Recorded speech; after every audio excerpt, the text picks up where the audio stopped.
Realmente eu concordo contigo, né, por causa dessa questão da falta de controle, né? Então, normalmente hoje, alguns infoprodutores ainda mantêm ali afiliados para produtos, né? Quando eu estou falando de níveis de produtos mais top, né? Não os produtos de base, como você tem hoje, muita afiliação para ainda para esses produtos e tal, Uhum. por exemplo, de emagrecimento, essas coisas ainda tem muita afiliação, né? Mas para produtos mais assim, por exemplo, de orientação, de instrução, de gestão, de técnicas específicas e tal, é difícil ter afiliação, até por essa questão de controle que você falou, né? Porque senão você abre as portas e de repente você perde o que os afiliados estão falando em relação ao seu produto, que tipo de oferta e até promessa que estão fazendo e como estão fazendo as promessas. Então, isso pode gerar alguns problemas, né?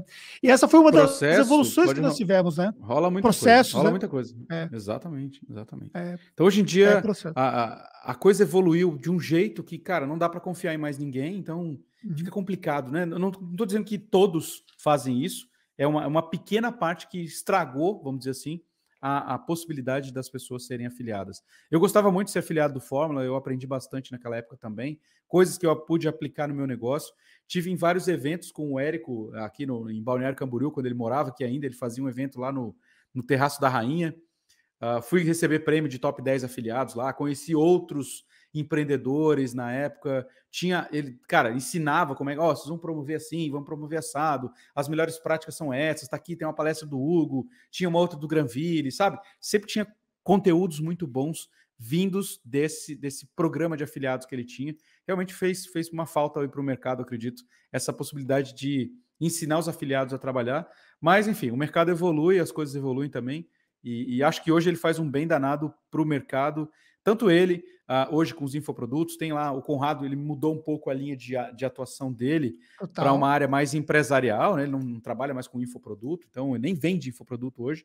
Então está mais na área empresarial e eu acho que os dois têm um papel fundamental no marketing digital como a gente conhece aqui no Brasil hoje em dia. Eu acho que são os dois grandes marcos aí do nosso business hoje em dia. Criar um processo de fato de disrupção nesse mercado, né? E com base nesse processo, eu vejo que abriu possibilidades do mercado evoluir numa velocidade muito significativa, né?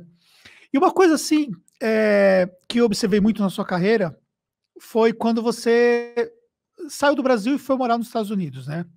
Uhum. É, como foi isso para você? Porque de uma certa forma você estava num auge no momento que você saiu do Brasil, né? Você estava com seus produtos, vamos colocar assim, voando, né? Tinha uma autoridade assim incrível, participando dos eventos nacionalmente e tudo mais. Como foi essa mudança para você profissionalmente? Cara, foi assim, ó, os produtos continuaram voando aqui no Brasil, tanto que eles me sustentavam lá nos Estados Unidos. Eu fui com visto de estudante, então eu não podia trabalhar lá, não trabalhava lá, não fazia nenhuma atividade remunerada. Tudo que eu fiz lá de marketing foi ações de aprendizagem, então para mim valia muito a pena. Mas aumentou um pouco a minha autoridade em alguns aspectos. Eu fui buscar algumas coisas que eu não tinha aqui. Por exemplo, eu não conseguia aprender a falar inglês aqui no Brasil, infelizmente. Não conseguia fazer uma imersão ao ponto de eu saber, eu conseguir falar com alguma pessoa, conseguir consumir conteúdo. Então, eu sentia que eu precisava fazer alguma coisa diferente. Eu tinha viajado para o Canadá e várias vezes para os Estados Unidos. Eu falei, cara, tem muitas respostas que eu procuro que estão aqui nesse mercado que é muito mais maduro, que eu não encontro no Brasil. E sempre que eu encontro, já foi mastigada por alguém, já foi traduzida por alguém e colocado os interesses dessa pessoa em cima desse conteúdo, e nem sempre é a melhor maneira de eu consumir isso aqui. Então, eu queria buscar beber na fonte. Essa foi uma das motivações. Outra dessa era viver. Eu fui sair daqui em 2018. Tinha uma insatisfação muito grande com as coisas no Brasil aqui, as pessoas estavam realmente querendo ir embora. Estávamos vivendo um momento bem, bem dramático, vamos dizer assim, politicamente falando e em outras coisas também. E eu me juntei com essa cambada do vamos embora daqui, vamos ver o que vai rolar lá fora. Mas, lógico, não foi só uma decisão do ponto de vista, eu vou fugir do Brasil. Não, eu queria realmente ter essa experiência de viver fora.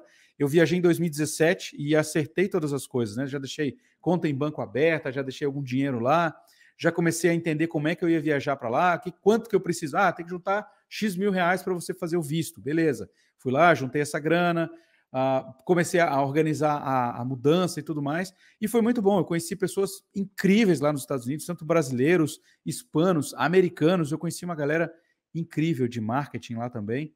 Enfim, e obviamente hoje eu falo inglês fluente. Eu posso me considerar não como um inglês nativo, né, porque isso eu acho que é difícil um brasileiro conseguir, a não ser que more fora muitos anos e queira realmente falar o inglês fluente, mas eu consigo conversar com qualquer pessoa, eu consigo consumir qualquer tipo de conteúdo, ler qualquer tipo de livro, numa velocidade exatamente igual ao que eu leio em português, com uma compreensão exatamente igual. Então, isso eu buscava e isso fez muita diferença para mim como pessoa. Morar fora, enfrentar outras coisas, né? Por exemplo, saudade da família, eu acho que é o que mais pesa quando você está morando fora. A parte do dinheiro também, você tem que correr atrás da grana sempre, não pode deixar faltar, diminuir suas reservas e tal. Então, assim, foi um desafio muito grande e eu acho que me fez amadurecer, sei lá, uns 20 anos em 2. E é aquela coisa de chorar no chuveiro, sabe? Quando você está com saudade da mãe, do pai, e ver suas filhas lá com saudade do vô e da avó. Isso realmente era bem delicado. Eu acho que para mim foi a parte mais delicada, para minha esposa também, mas compensou. A minha filha Maísa fala inglês fluente, ela parece uma americana falando. Eu Qual que continuo é a idade mantendo dela? esse inglês. Ela tem 9 anos agora. Ela chegou lá com 6, né? 5 para 6. Então ela já entrou, ela foi alfabetizada em inglês. Ela fala inglês fluente. Então, para mim, isso valeu muito a pena e eu pretendo provavelmente já organizar o plano Estados Unidos 2.0 para que a outra filha também fale inglês fluente e a Daisy, a minha esposa, que ela possa aprender. Porque, cara, aprender inglês no Brasil, tem curso disso. Não é a mesma coisa. Não é a mesma coisa, sinceramente falando. Você leva muito mais tempo aqui, tem que ter uma dedicação assim acima da média para conseguir fazer.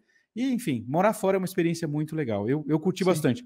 Apesar de, você falou uma coisa importante, que aqui estavam rolando muitos eventos e tudo mais, eu me afastei, né? Meio que esfriei para a galera que estava aqui, mas minha presença online continuava igual e, inclusive, aumentei o meu investimento em anúncios. Eu estava rodando produto perpétuo, né? A gente estava botando lá 40, 50, 70 mil reais por mês em anúncio.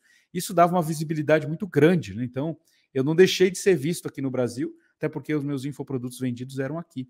Então, no frigir dos ovos, não fez muita diferença estar lá ou estar aqui. Você ficou 2 anos no total? 2 anos e meio, 2 anos e meio. 2 anos e E meio. eu voltei por causa da pandemia. Sinceramente falando, eu já estava com um advogado contratado já. A gente já tinha feito o acerto lá com o advogado, juntando documentos aqui para dar entrada no Green Card e tudo mais, com base na minha carreira que eu tenho aqui. Então, tem um tipo de visto lá que os brasileiros podem aplicar, dependendo do tipo de carreira que tem. Então, eu já estava com tudo encaminhando para ir para o Green Card para ficar definitivo lá, né? Então, nosso plano era, vamos ficar aqui, vamos começar, a hora que a gente tem o Green Card, dá para começar a trabalhar por lá, então eu ia montar um negócio por lá também e tudo mais. Enfim, ia seguir a minha vida fora do Brasil, né? Não pretendia voltar. Mas a parada da pandemia fez com que a gente voltasse e fizéssemos algumas escolhas, né? Então, tinha algumas coisas que eram bem delicadas, principalmente quando você está com filhos no exterior, e ninguém sabia nada dessa loucura de coronavírus e tal, então não tinha como saber qual seria o que poderia acontecer. Então eu falei, vamos ficar perto da família, vamos ficar perto de quem a gente ama, se acontecer alguma coisa a gente está amparado. Quando você está fora, meu amigo, você tem amigos, você tem... mas se você realmente precisar, poucas pessoas podem te estender a mão, entendeu? E no momento de doença, de uma coisa que ninguém sabia o que era isso uma coisa bem, bem complicada. Então a gente decidiu voltar e vamos ver o que vai rolar daqui para frente. Agora está voltando aí os eventos, as coisas todas, vamos ver o que rola aí. Pois é.